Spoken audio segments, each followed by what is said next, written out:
à la fin de sa vie surtout, il se trouve affronté à une hérésie toute différente, celle de Pélage. Pélage, c'était un moine celte, d'Armorique, là, de l'autre côté enfin, à l'époque, de l'autre côté de la Manche, parce que vous savez, les Bretons, en fait, étaient de l'autre côté de la Manche, et il y a eu un moment où ils ont émigré sur les côtes françaises, et ils ont fait la Bretagne, mais avant, ils étaient plutôt de l'autre côté. Et donc, il y avait un certain Morgane, parce que Pélage, ça veut dire la mer. Donc, on pense qu'il s'appelait en fait Morgane en celte. C'était un moine extrêmement courageux, héroïque, etc., qui faisait des jeûnes pas possibles, des prières. Et il disait, quand on veut, on peut. Au fond, bon Dieu nous a donné un but à suivre. Si on le suit, ça sera bon pour nous, on aura le paradis. Si on ne le fait pas, ça sera une catastrophe, on ira en enfer. Donc, quand on veut, on peut. Or, saint Augustin, qui a l'expérience de la grâce, c'est-à-dire d'avoir été tiré de sa vie de pécheur par la grâce divine, c'est bien qu'il y a eu un moment où il voulait, mais il ne pouvait pas. Il faisait l'expérience de la faiblesse de sa volonté. Il décrit ça dans ses confessions. Il dit, je commande à ma main, elle fait à peu près ce que je veux, mais je commande à ma volonté, j'y arrive pas. Comment ça se fait? Je voudrais ne pas... Inévitablement, je vais prendre le chemin pour aller chez ma maîtresse, alors que je m'étais juré que je ne remettrais plus jamais les pieds. Voilà. C'est beau. J'ai beau m'être dit ça, ma volonté, elle fléchit au moment où je passe dans la rue, et je me fais avoir. Donc il a l'expérience qu'il y a...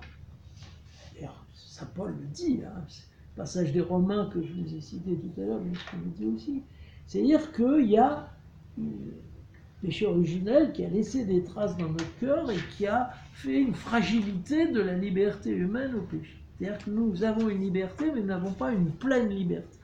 Que notre liberté est souvent empêtrée par quelque chose qui fait qu'on n'arrive pas à vouloir vraiment. Et que ne voulant pas vraiment, bien en fait, on se livre au péché et ça diminue encore notre liberté. Parce que plus on s'éloigne, plus il devient difficile de faire un choix bon. Donc, saint Augustin, donc, dans ce côté-là, dans le combat anti-pélagien,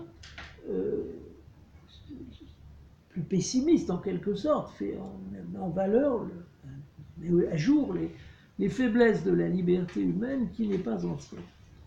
Alors malgré tout, lui aussi, comme saint Paul, chante quand même la beauté de la liberté chrétienne. Parce qu'il dit la grâce, elle ne se substitue pas à la liberté. La grâce ne va pas me forcer à faire ce que je ne veux pas faire, mais elle va me permettre de vouloir ce que Dieu veut. C'est-à-dire qu'elle va me permettre même tout simplement de vouloir. Parce que le propre du péché, souvent, c'est que ça réduit en fait ma capacité. Mais la grâce va me rendre une possibilité de vouloir vraiment. En fait, la grâce ne va pas vouloir à ma place, mais va me permettre de vouloir vraiment cette fois-ci, de ne pas agir simplement en répondant à des stimulations, un instinct. Non, ça va être vraiment moi qui vais vouloir à ce moment-là. Donc, et il a cette fameuse formule qui est bien dans le style de saint Paul d'ailleurs, ama et fac quodlis. Aime et fais ce que tu voudras après.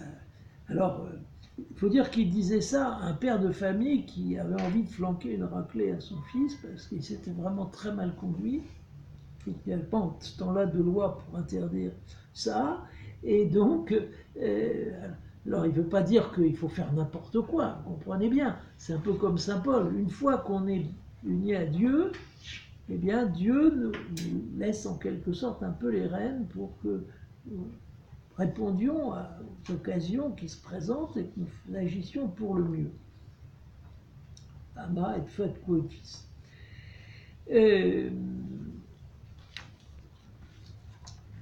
Alors Saint Jérôme qui est un peu un contemporain de Saint Augustin, il emploie pour la première fois un mot mystérieux, parce que je me suis livré vraiment une recherche sur ce mot parce que c'est un mot français, vous le trouverez dans le dictionnaire, hein, syndérèse, qui désigne chez Saint Jérôme plutôt les remords de conscience qu'on peut avoir après une faute.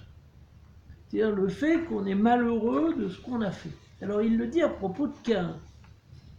Caïn qui... Alors, dans la Bible, c'est pas du tout exploré ce terme-là. On ne voit pas du tout le... Enfin, on voit que Caïn est malheureux parce que n'importe qui peut le tuer maintenant, donc il est malheureux, mais on ne fait pas allusion dans la Bible au combat, enfin la tristesse intérieure de Caïn, c'est pas dit.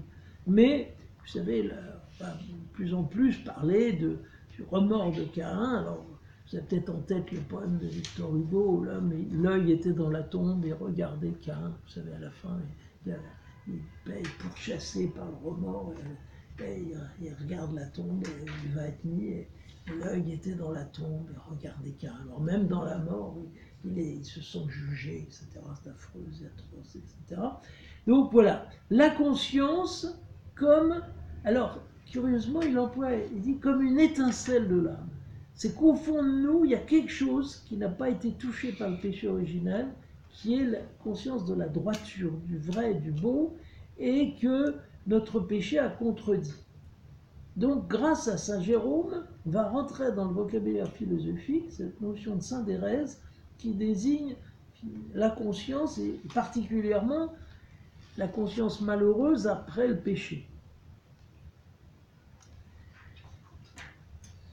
Alors, un mot de...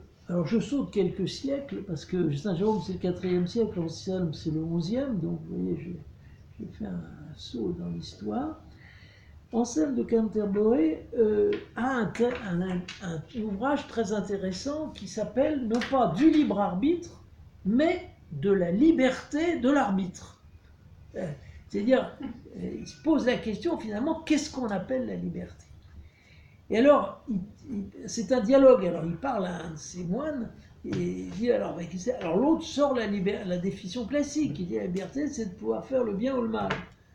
Ah, il dit vraiment, tu crois que c'est ça la liberté ? Oui, dit l'autre. Mais alors Dieu, il n'est pas libre ? Alors si, Dieu est libre, souverainement libre. Alors il peut faire le bien ou le mal ?